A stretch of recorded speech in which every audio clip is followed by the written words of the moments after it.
"Sit down, Lucky." That's how it started. Not a hello, not a Mr. Luciano, just that. The Stork Club, February 46. Every eye in the VIP room snapped to Bumpy Johnson.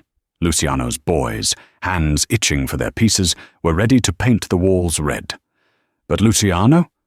He just smirked, a slow burn creeping across his face. He knew Bumpy wasn't posturing. He was setting the price. See, Luciano needed Harlem, needed the numbers racket humming before the feds shipped him back to Italy. He thought he'd strong-arm a deal. He had no idea that the quiet black man holding the cigar held a secret, a stack of photographs that could burn Luciano's whole empire to the ground. They all underestimated him. They have no idea how his quiet defiance will change everything. Harlem's numbers racket, and what Bumpy said in the next 60 seconds would either forge an alliance that changed organized crime forever or start a war that would paint New York streets red.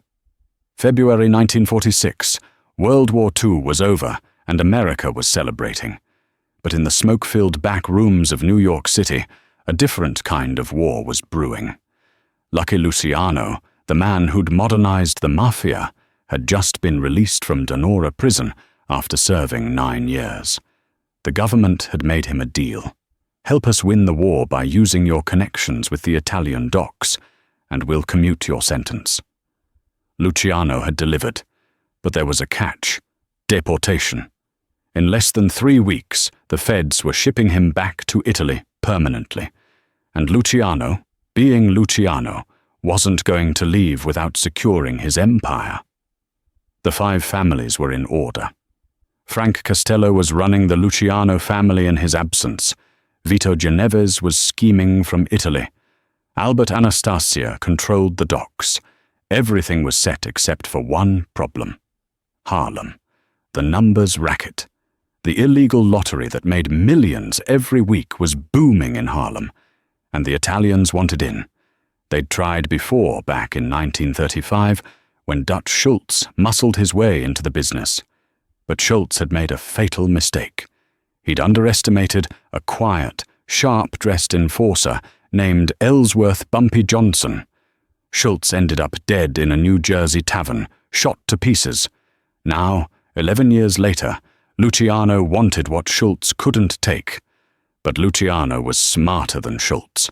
He knew you couldn't just roll into Harlem with guns blazing. You had to talk first. You had to show respect.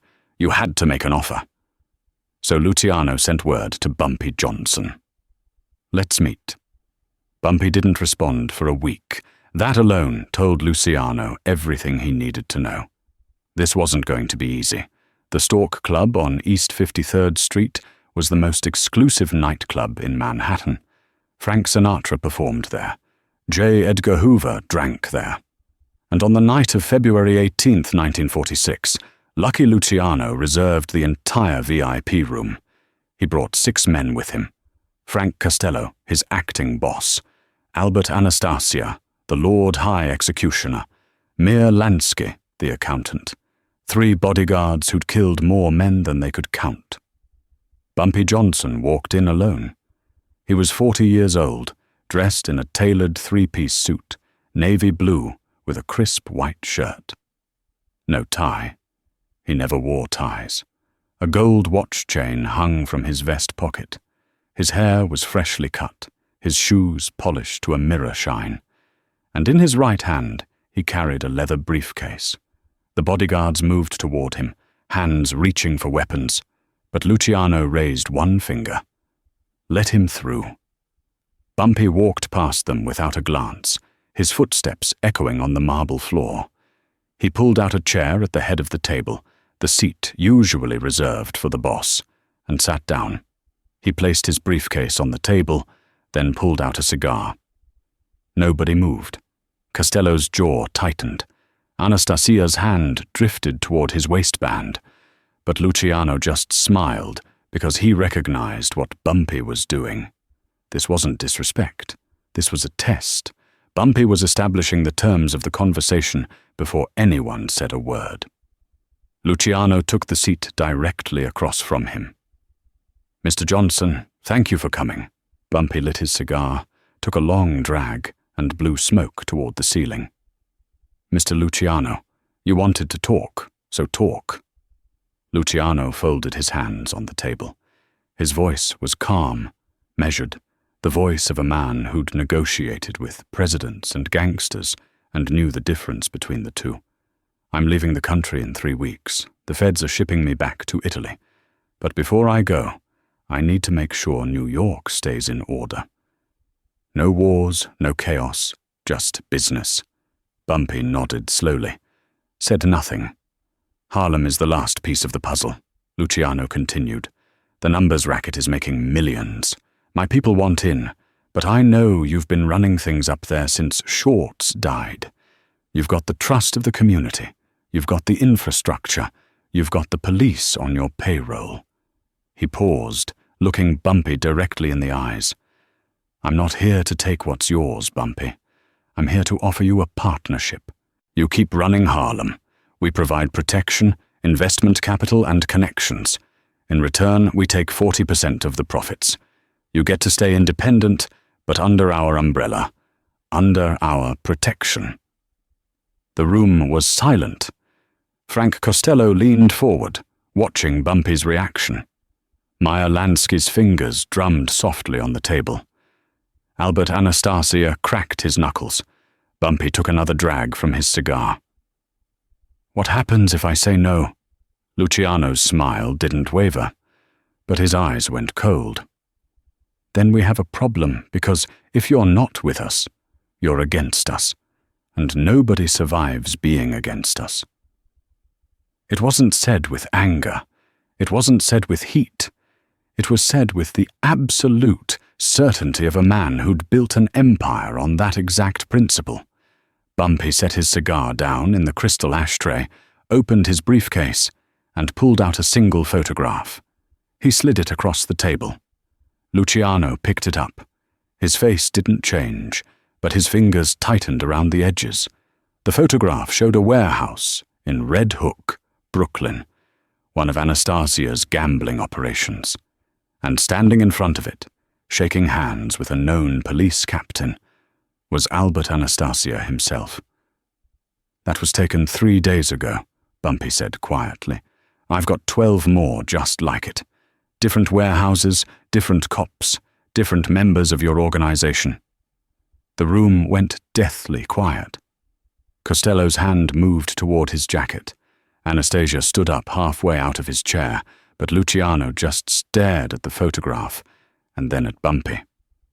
"Are you threatening me?" "No," Bumpy said. "I'm showing you respect, because I could have sent these to the district attorney. I could have sent them to the newspapers. I could have burned your whole operation to the ground before you even knew I had them. But I didn't." He leaned forward.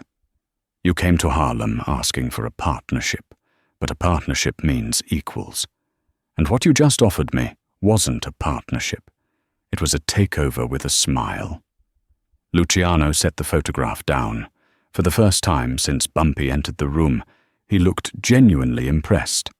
"So what do you want?" Bumpy picked up his cigar, took a slow drag, let the question hang in the air. "You want what Schultz wanted, what every Italian crew that's ever looked at Harlem wanted. Control. But you can't have it. Not because you're not smart enough. Not because you're not strong enough. Because Harlem isn't yours to control." He pointed to the window toward the lights of Uptown. "You know why Schultz failed? Because he thought black people were stupid. He thought we'd just hand over our money and say thank you. He thought muscle was enough. But Harlem doesn't work that way. You need trust. You need respect. You need to be one of us. And you'll never be one of us." Costello started to speak, but Luciano silenced him with a look. Bumpy continued. "But here's what I will do. You asked for 40%. You can have 10. 10% of the profits, not as protection money, as a service fee. You provide banking support. We need clean money to pay winners when the heavy numbers hit. You provide legal help when our runners get arrested. In return, you get 10% of the net." He leaned back, his voice dropping an octave. "And one more thing. You never, and I mean never, send your people into Harlem to collect. You want your money, you send a courier to my office. I'll have it counted, wrapped, and ready. But your soldiers don't patrol my streets. Your guns don't show up in my neighborhood. Harlem stays black. Harlem stays mine. That's the deal. The silence that followed was absolute." Lansky broke it first. He turned to Luciano. "Charlie, that's actually a smart play. 10% for essentially no risk. No overhead and no exposure. It's clean money." Anastasia wasn't convinced. "And what's to stop him from cutting us out once we set up the banking?" Bumpy answered before Luciano could. "The same thing that stops you from trying to take Harlem by force. A stalemate. You try to cheat me. Those photographs go public, and your political protection evaporates. I try to cheat you. You come after me. With everything you've got, we both lose or we both get rich. Your choice." Lucky Luciano stared at Bumpy Johnson for what felt like an eternity. Then slowly he started to laugh. Not a mocking laugh, a genuine one. "You know what, Bumpy? Schultz was an idiot. He should have talked to you first." He stood up, extended his hand.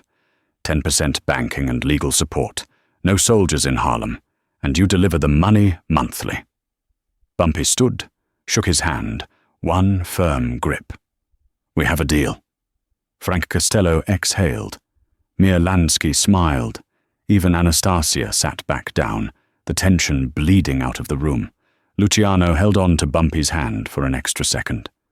"Let me tell you something, Bumpy. I've done business with presidents, cops, union bosses, killers. But you're the first man who came to my table and told me no without pulling a gun. That takes guts or stupidity. I haven't decided which yet." Bumpy smiled. A rare, genuine smile. "When you figure it out, let me know." 3 weeks later, Lucky Luciano boarded a ship to Italy. He never returned to American soil, but the deal he made with Bumpy Johnson held for the next 22 years. The numbers racket flourished. Bumpy paid the 10% like clockwork. The Italians provided banking through legitimate fronts. When Bumpy got arrested in 1951 and sent to Alcatraz, Frank Costello personally made sure his family was taken care of. And when Bumpy walked out of prison in 1963, the deal was still intact. That meeting at the Stork Club became legend in organized crime circles. Not because of violence, not because of threats, but because two men from completely different worlds sat down and found a way to do business without destroying each other. Luciano would later tell associates in Italy, "Bumpy Johnson was the smartest gangster I ever met, and the most dangerous because he didn't need me to respect him. He demanded it." Bumpy never talked publicly about the meeting, but people close to him said he kept that photograph of Anastasia in his office for the rest of his life. Not as a threat, as a reminder. Power isn't about who's willing to pull the trigger first. It's about who's smart enough not to. If this story of respect, strategy, and the alliance that changed the underworld inspired you, hit that subscribe button and drop a like. Share this with someone who needs to hear about the man who made the mob bow to Harlem. And let me know in the comments, what would you have done in that room? Keep fighting for your crown, and I'll see you in the next.